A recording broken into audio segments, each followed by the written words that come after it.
Hey, happy Friday and welcome back to Dynamic Alignment Bodywork. I'm Liam, and in today's video we're going to try out a little different metaphor for the body that I think has a lot of use when we look at some of its implications. And that metaphor is thinking of your whole system as a hose or an electrical wire or some sort of conduit for force. And there's a lot of different ways this can be explained, but I'll just leave it at that. And this as opposed to, I say different, because as opposed to maybe an assembly of parts might be another way of looking at it, right? Like, okay, we have all these joints and pieces that fit together, so that being a little bit different imagery than something that can channel electricity or something fluid. Or you could, like another image might be a stack of bricks, if you ever think of your spine that way and sort of like straightening up, that's a more compressive image, which can have its place, right? But today let's try on thinking of yourself, and in particular your spine, as a hose. So, I don't have a hose in my office, but I do have these bands. So if you imagine just these two pieces are one thing, and it's just like a good old-fashioned garden hose, right, that can channel water. So everything's straight, and water's flowing through it really well. You can bend, right? These like longer bends can lift up and I can move. You can think about the spine, right? And it's like a variety of movements that are available to us.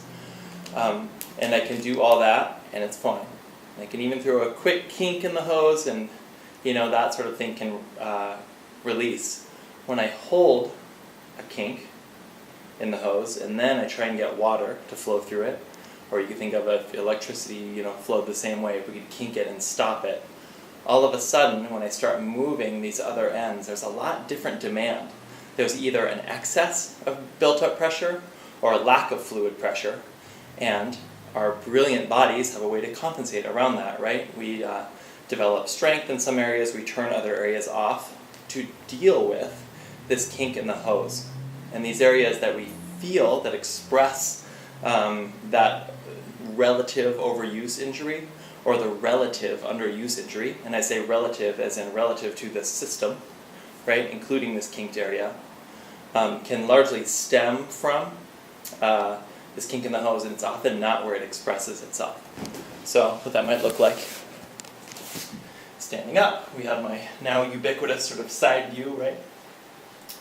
So let's say this line, if I have a kink in the hose, let's make this area kind of shortened chronically, not just as a gesture, but as a posture, as a way of being.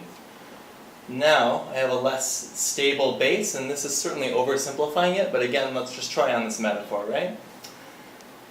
Now I need to develop a different kind of strength in my upper back and below in my hips, so different places in that hose need to deal with that kink of the hose, which can look like needing to like really lift myself out of it and sort of hold a certain kind of tension and strength here. Not because I'm not doing something right, but because my body is smart enough to not allow myself to fully crunch into this nerve pain, right? Or what could become nerve pain. So there's the kink in the hose, and I develop ways out of it.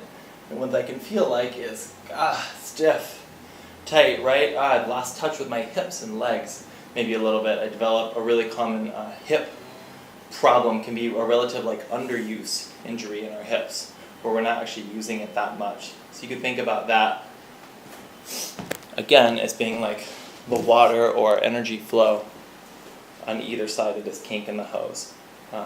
If you were in a chiropractor's office, they might call that kink a subluxation.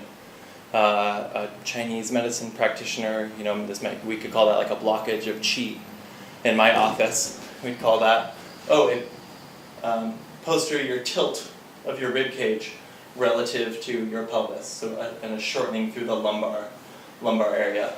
And I use that example because it's certainly not uncommon in our society. So what we can do with this information, like a lot of what we do in here and in these videos and in my writing, right, is looking away from what we often think of as the source of the problem, especially if we're dealing with the source of the problem and it's not helping. So developing a better felt sense, understanding of your body, and you can start, as always, with some standing and movement and feeling if, is there an area that just doesn't, that you literally can't feel? Like if someone puts their hand there, you can feel it, and if they push hard. But if they take that away, if you quickly lose touch, for a lot of us, it's the low back, right? So starting to develop, literally just cultivating that awareness through movement. It can be subtle movement, big expressive movement. I mean, even powerlifting can be therapy if it's done well, right? So getting back in touch with these kinks in the hose, which often we can call this the neurological fix, right? And I put it in quotes because it's not just neurology.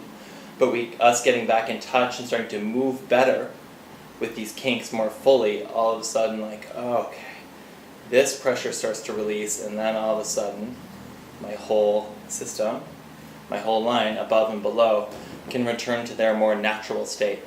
Not only their relative natural state relative to the kink in the hose, but now a natural state in relationship to a full, more flowing system. So I hope that helps. No real practical exercise today, but some different imagery to leave you with that you can take into your day, and hopefully that helps put some of what you're already doing maybe in a little bit different context that I found really helpful for me, both personally and as a practitioner. Be well. See you next week.